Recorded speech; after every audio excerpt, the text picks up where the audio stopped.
Farm to Fork is a first-hand exploration of alternative food systems, including culinary theory and practice. The class is really about moving beyond critiques of industrial food to developing an appreciation of efforts to build community-based food systems.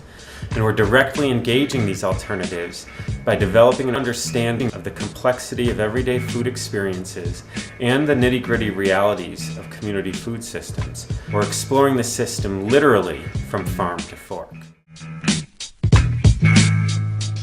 We subscribe to a CSA, Community Supported Agriculture. In this case, we're working with Grindstone Farm, and we learn culinary skills by working with fresh, seasonal, locally produced food. CSA is a local food marketing system that creates a direct link between consumers and farmers. Both share the risks as well as the rewards of growing food. The consumer agrees to buy a share of a farm's harvest at the beginning of a season, and the farmer agrees to provide a fair amount of high-quality food over a specific length of time. The class is sort of framed by two general issues. One is this notion of alienation as it relates to the food systems, from production through consumption, and so we have this teaching lab component. The students have an opportunity to sort of see what was produced that week at the farm. We then develop culinary skills to think about working with these vegetables, many of which we don't even know what they are, and this is why it's important to have the chefs in there with us. Yeah, gluten.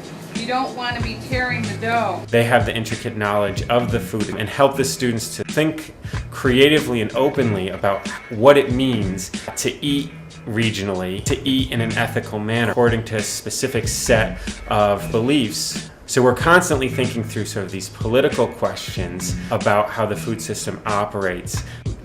The class is focused on not only learning about community food systems, but about building them with a critical eye so that we remain cognizant of the many challenges of alternative foods.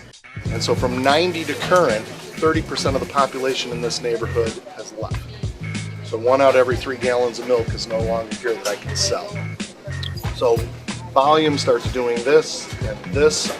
The area goes from a working neighborhood to low income only. People from outside the area won't drive in and shop here. And so now you're stagnant. We're also really interested in thinking through questions of community, and that includes sort of thinking about how we develop a community regionally, what community means in the city of Syracuse and on this campus, and then what community means for the students, both in the classroom, in the kitchen, and through our daily interactions with food. This class also has some field trips. We looked at different grocery store models.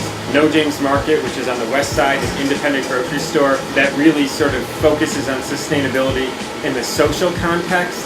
The food co-op that's really interested in thinking about sustainability in an environmental context. So by the end of the semester, students are not only able to identify the contradictions of conventional food, but are able to understand the many efforts underway in our country to build alternative food systems.